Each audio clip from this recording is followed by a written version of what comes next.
everybody. This is Teen Title Talk with Erin. And Courtney, And this is the podcast. where two librarians review two books every 2 weeks. Today we'll be talking about the books Hey Kiddo, How I Lost My Mother, Found My Father, and Dealt with Family Addiction by Jarrett Krasaska. And The Poet X by Elizabeth Acevedo. Now, before we do that, we usually do a segment on our teen selves. So we're going to dip into our jar here of questions about our teen selves and see what we come up with. I do have some spooky questions in here because it is still the Halloween season. I know it's November 1st. Yeah, but Halloween was just last night, so we're still feeling it. We're feeling the festivities. So let's go for Definitely. it. All right. Okay. So did your town family have any spooky lore? So that means did your town or your family have any spooky lore that was like local? Sure there was, but I don't know. I feel like people thought that our high school was haunted in the attic, Okay.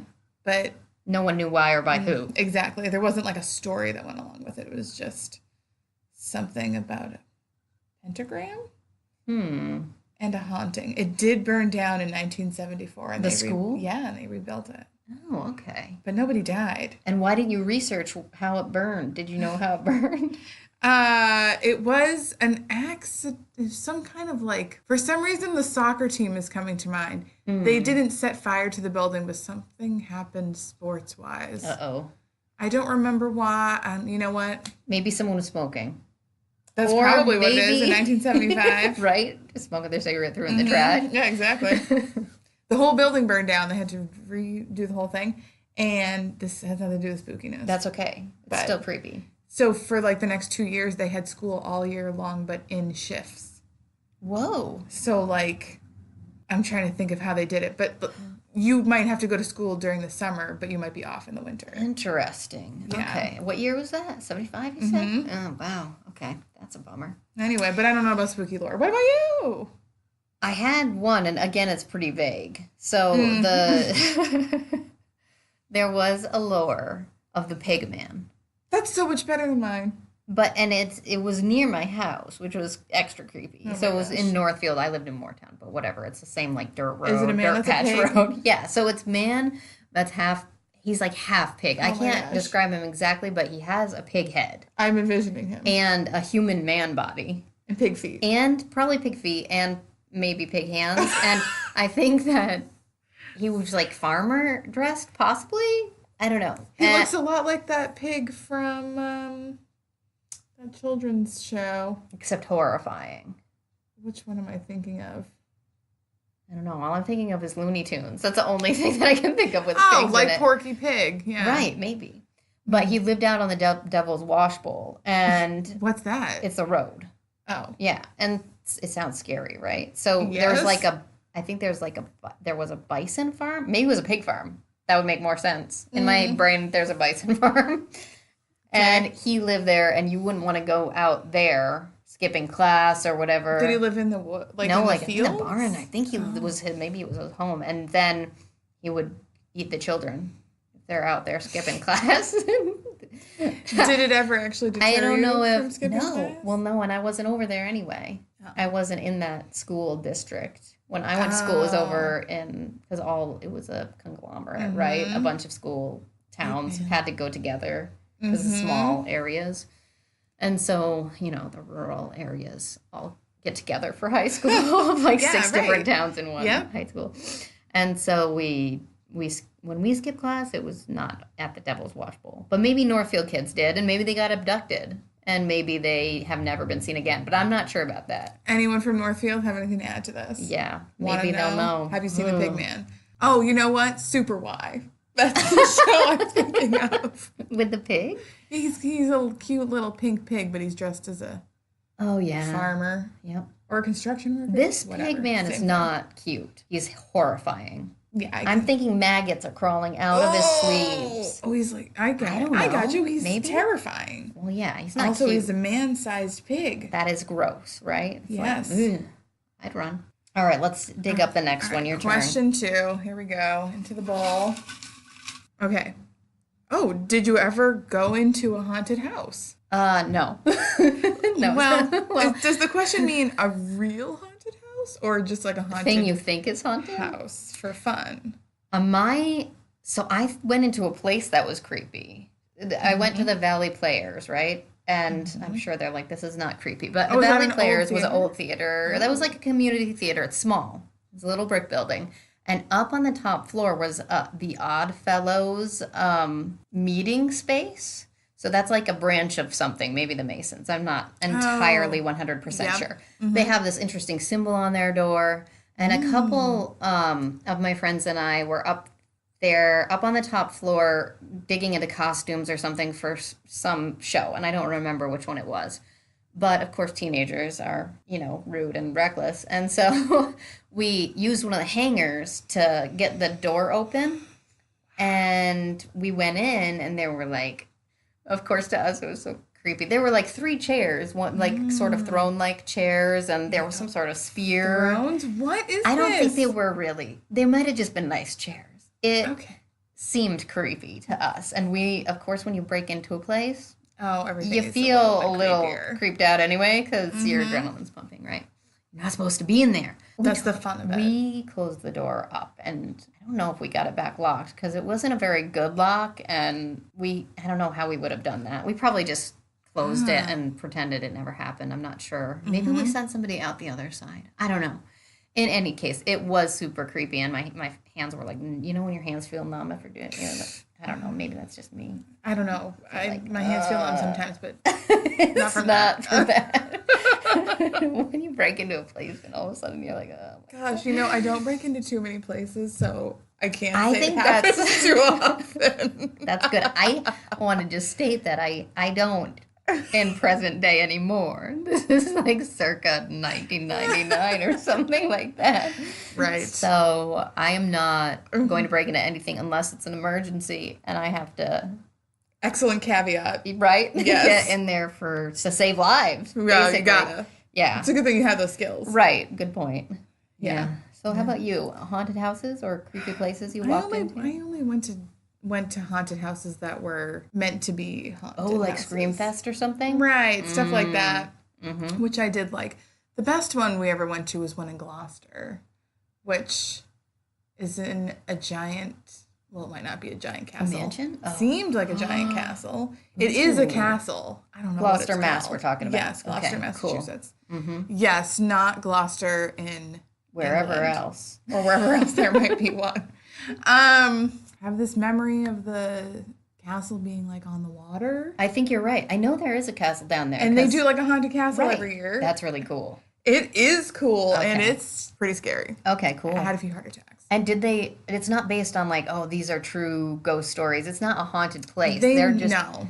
making it It a probably show. is actually Probably. haunted, but no, they just made it a show. Yeah. Oh, cool. No, the only like really haunty thing I can think, going back to our like 2 weeks ago question, which was, have you ever had like a supernatural experience? Oh, right. I forgot But that you had a weird one already. I know. Now there's another. there was another time. I was probably like 6 and I was in my bed and like I'll never forget this feeling, and it's the reason I sleep with it doesn't matter what season, I sleep with my covers over my chin. Uh-huh. Is because I felt a hand upon my arm. Oh, God. Like I had my arm out Ah! and I was falling. It was probably just falling asleep and having a Wait, weird were you falling asleep and your dream, mom but- came in just to, how sometimes you'll just go and check on your kid and you like kind of press their back or... Well, that might have, it may be. But at the time, it felt there was a demon like and the or cold ghost hand there. of death upon me. Uh-huh. And this could explain a lot about me. Uh-huh. Oh, God. And like ever since then, I'm like, I don't want to feel it again. And I remember No. it was snowing and I looked out the window to see if there were like any footprints. Of course there weren't, because if it was a specter, why would they leave have footprints? Casper doesn't even have feet. That's true. So But you know what's scarier than ghosts? Is humans. that's true. So, like, that's extra scary. If there are footprints, then that's the worst. Yes. Anyway, Thank so God that was neither. one thing. Well, Thank I God don't think neither. my house was haunted. It was brand new when we bought it, so. No. And if it's buried, But if if there's it's something burial underneath, ground, oh God, something you're under right. there, you never I know. hadn't thought about that. Ugh, the land. Yes. All right, last question. All right, what were you afraid of as a teen that you aren't now? Anything come to mind? No, I feel much. I feel. I feel that when I was a teenager, I was fearless. I mean, I don't know. I wasn't. I mean, I was scared of a lot, but I was scared of things like taking risks and things like that that I Right. think I've gotten better at. But that's not like A fear. creepy fear like heights or something like that. Sure. Or like spiders. I feel that, yeah, I'm much more scared of everything in the world now. Me too. I don't remember feeling any fear except for one, which was going, which I'm still afraid of, is every time I drive over a bridge, I think of it if my car goes off the bridge. The exact things that I have to then do to prevent drowning in that car. I'm glad I'm not the only person who thinks about that because I have many a time contemplated what would happen. Or if like your car went out of control and went over the guardrail or something. Right. Yeah. So I don't. That's why I like covered bridges because you're gonna run into Feel it safe. unless you're going really fast, which you're not. Over a covered bridge, you should not be going fast. The one time I did, but I was not driving, and that was scary and reckless. And this was like anytime I go over that one that's whatever long bridge it is that's going over a lake. Maybe it's on the way to Maine or Portsmouth, wherever. Which one is that? Oh. You know the one I'm the talking one on the way about? to Maine that goes over like Which lake is that? isn't it like the ocean? I don't know. Whatever. It's going over a large amount of water. Yeah, it's really It's high. terrifying. That is terrifying. And one time there was like we were stopped on that bridge and I was just like, get me out of here as fast as possible. This is too much. I feel scared. Oh, there's a couple bridges over there actually. Because there's also a high drawbridge, which would also make me scared. Right. You're stopping for the drawbridge too. That's where it was. I don't remember. yeah. Well. Whatever. It's terrifying. But as a teenager, I felt immortal. I was just not afraid of anything. There might have been some anxieties that I didn't identify as anxieties. I think I'm very self-aware now, and I'm very good at noticing my anxieties. So I can curb them, but they're still very present, and I know all of them. Intimately. Yeah. Yeah. So terrible. You do get to know them pretty well. Yeah. Like old friends. Yep. Yeah. All right. Should we talk about our books? Yes. What did you read? I read The Poet X by Elizabeth Acevedo, and it is a poem. No. It's a novel in verse, which means it sort of has like a poetic Bent to it. bent. Yes. And it's about a girl who's in high school who is just trying to really figure out where she fits and how to belong. And she feels really different, I think. And so, like, she's a twin, but she laments that she and her twin don't have any twinning powers. Right. And her family's from the Dominican Republic, which she lives in sort of like a diverse area. So in some ways that's not an issue, but in some ways it is a really big issue. And so there's a lot of things that it's navigating. And also sort of like first love, figuring out everything, right? Yeah. just like what to do with yourself and how other to deal with people. those relationships, because Yeah. every time you're embarking on like a real first relationship, it's Yeah, this talk whole new about experience. anxiety. Right, exactly. There's a lot of anxiety that goes into like, am I saying things right? Am I doing things right? And all about timing and also how to interpret other people's language. Exactly. And, yeah. So And reactions. yes. So awesome. I read Hey Kiddo, and it's a graphic novel. It's a graphic memoir, really, about Jarrett Krzoska. And he grew up with his grandparents because his mother was an addict. And it is, well, exactly as the subtitle says, How I Lost My Mother, Found My Father, and Dealt with Family Addiction. So you follow him as he's growing up without his mom, but with his part of his family, and his grandparents are there as his parents. They are his parents. They raised him, and they have a huge family. So you see them come in and out, and it's his. You see him start to learn how to draw, and that's his outlet through a lot of these hard times as his mom kind of walks in and out of his life. And then toward the end, we find his dad, who he's never ever had any knowledge of. And he starts to work on a relationship with him as well. So it's a lot. It's a lot. And it was really good. It's really good. And I think it's very timely. I think it's going to help a lot of people. What I love about it is it's a graphic novel, so it's very accessible to a lot of different readers. There's great illustrations in it. Awesome. All right, let me ask you a couple questions about the Poet X and dig a little bit into that book. So what do you love about it? I think one of the things I loved about it is that the main character, Xiomara, is so self-aware in many ways, which I think I'm not sure that I was when I was in high school. Right. And so I really admire that. She doesn't feel like she has much of a voice. She's pretty quiet, like in school, but she does a lot of writing at home. And through that writing, you really hear her. And there's this, just the second page, it's page 5. And it's called Unhideable. And it's about her body and how her body has changed, and how, because her body has changed, everybody treats her differently. And it's just amazing, because I'm not sure that I had figured that out necessarily by then. That's interesting. Do you think that is true to the character? Do you think it worked well for her? Or do you think that's almost like an adult view edging in to almost give a little wisdom to, not to go all like, let's think about what the author was thinking.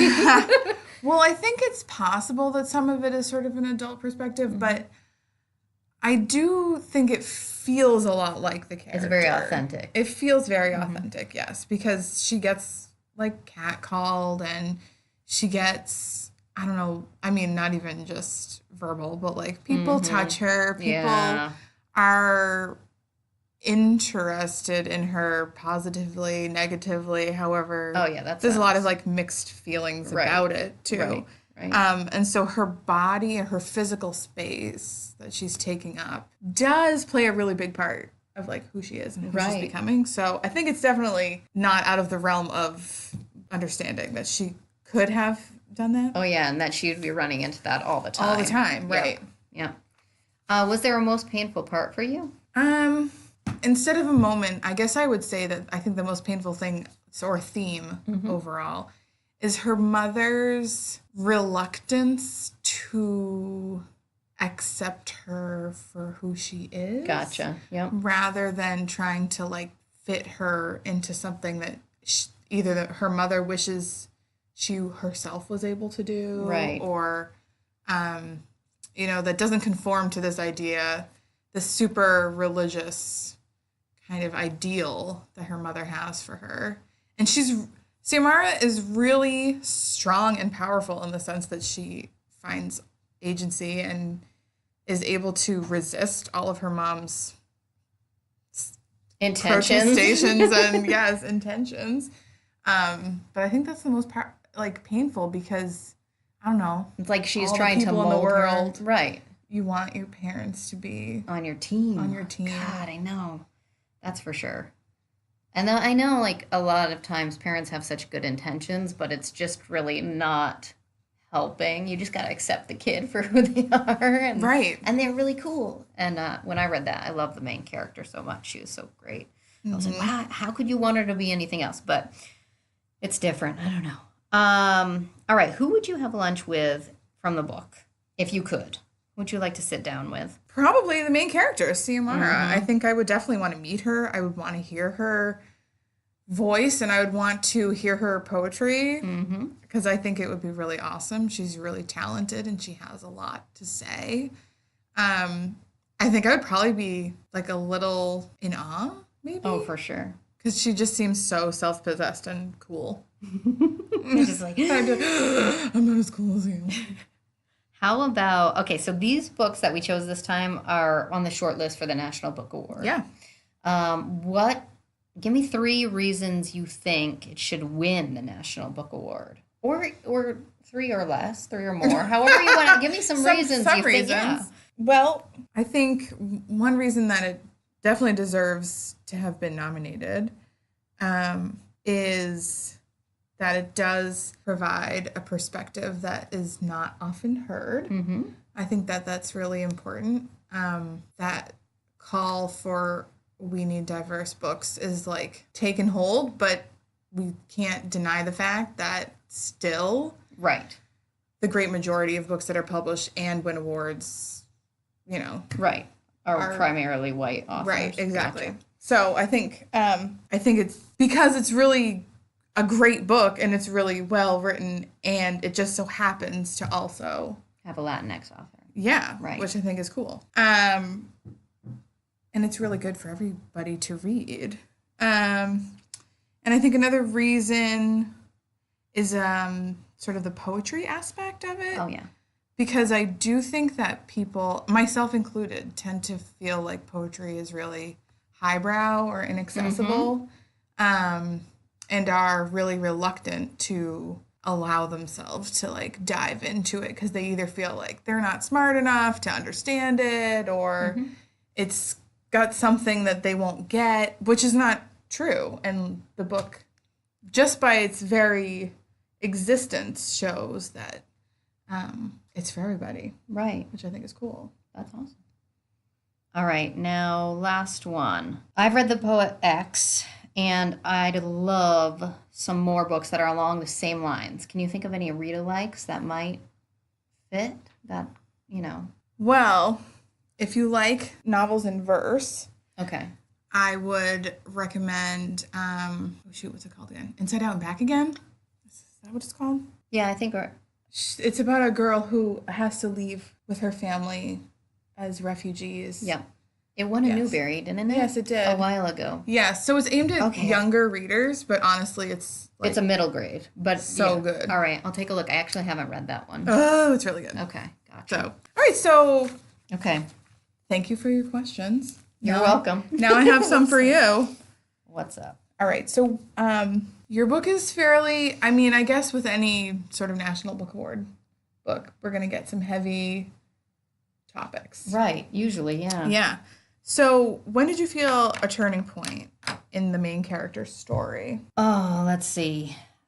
I'm thinking of 2. One was the one moment where Jarrett, there's this moment when he's I think just graduating 8th grade, and they're like, oh, invite your parents to the ceremony, and he tells his grandparents like they can't come because he doesn't want people judging him for not having like the mom and the dad there, and he's assuming that everybody else's looks like that, ideal. And so he knows he screwed up as soon as he sees the look on, I don't remember which one's mom and grandma's face, but he eventually is like, no, come. And when they go, he realizes, all these families look different anyway. And this is really nice having them there. That's nice. So I thought that was really cool. And then there was another turning point later on, I thought, where he receives a letter in the mail from his dad, who he's never met and had any relationship with. And when that happened, I was like, oh, that's interesting. And he did eventually meet him. So that was another turning point. It was really good. Sounds really good. Who did you best relate to? I think reading it, I'm always going straight into the main character. If they're whoever's talking, I can get into any shoes. And Jarrett's certainly an empathetic character and a sympathetic character. So I related most to him. Even though my story is nothing like his, it was just so well written that I could access it and be there and feel his feelings. And there were no barriers there. Do you feel like the art really helped this story? I don't know. Graphic novels, I'm kind of a bad graphic novel reader, in which a lot of I think I practice now looking at the pictures. So oftentimes I am better with just reading text because I'm picturing it all in my head, and that's what I've been trained to do. And so I have to literally stall myself and say, wait, look at that. And if I miss something, go back and look at the previous panel because, half of the story is being told through illustrations. In this one, you really can't miss the illustrations. I felt like I was totally immersed because I'm just staring at the kid, and he's either, he has this expression of sadness on his face sometimes. And so it helps it in a lot of ways. But I think the biggest help, like what I was saying earlier, with having it be a graphic novel and not just a full, length text novel, is that a lot of people can read it and feel like, okay, this isn't going to take up a whole week or two to read. I can get into it. I can read it. I can get out of it. And it sticks with you. So it's kind of the perfect format for the book. Awesome. So as far as the National Book Award goes, you can either give me some reasons or you can just tell me, like, do you think it deserves to be nominated? Yes. I think it deserves to be nominated. I'm not sure who's going to win because their list is pretty intense. But I don't know what their criteria is, especially for graphic novels. I don't think there are any other graphic novels up there. So how they evaluate that. But as far as thinking it has a deserved spot there, I think it does.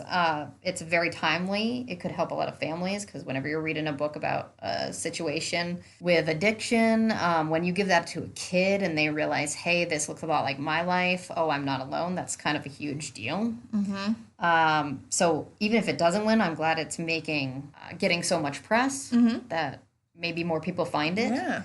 I don't know how they evaluate the art, but one of the things that I remember reading in the book is that Mr. Shillelagh, his, I think that's how you pronounce the name, his art teacher, had said when he saw him drawing at comic book characters, he said, don't lose your personal style. That's something you have going for you, and you can clearly see that in the pages. He does have his personal style. Cool. It's not like a replica of other artists. And it's just really well put together, and it has interesting information at the end about the author. It has interesting letters that they've stuck in that I think are from real life, letters from his mom or that's really letters cool. from his real dad. It's almost like a scrapbook looking thing. So yeah, I don't know if it's going to win, but I think it definitely deserves a place up there. Awesome. I'd love to see it win. But I also read The Poet X, and I'd love to see that win too. So I don't have a... I know. They're all going to be good, right? If it was based purely on, literariness and voice, I'd probably say The Poet X is got a leg above. But again, if they're also analyzing the graphic novel part, and I just don't know how to analyze that. Yeah. But someone does. Whoever's on the committee. Yeah. It'd be really hard to choose because there's also other books too. Exactly. So that is the scoop for mine. Do you have any other questions? No, I think those are my questions. Alrighty. So what's up next for us? We're recording next week in our new space, which is over at Dairy Cable TV. And so we're going to read just a couple quick books this week, so we have preparation right, because we only have a week to read. Exactly. So what are you reading? So I'm going for a graphic novel, and I'm reading The Prince and the Dressmaker by Jen Wang. Sounds awesome. And I'm going for a graphic novel as well, but it is a nonfiction graphic novel by Ellen Forney called Rock Steady, Brilliant Advice from My Bipolar Life. Oh, cool. She wrote Marbles, Mania, Depression, Michelangelo, and Me, which I loved. So I'm hoping This one has some really cool stuff in it. Oh, remember, if you get a chance to answer our 3 questions, what were those? Did your town or family have any spooky lore? Did you ever go into a haunted house? And what were you afraid of as a teen that you aren't now?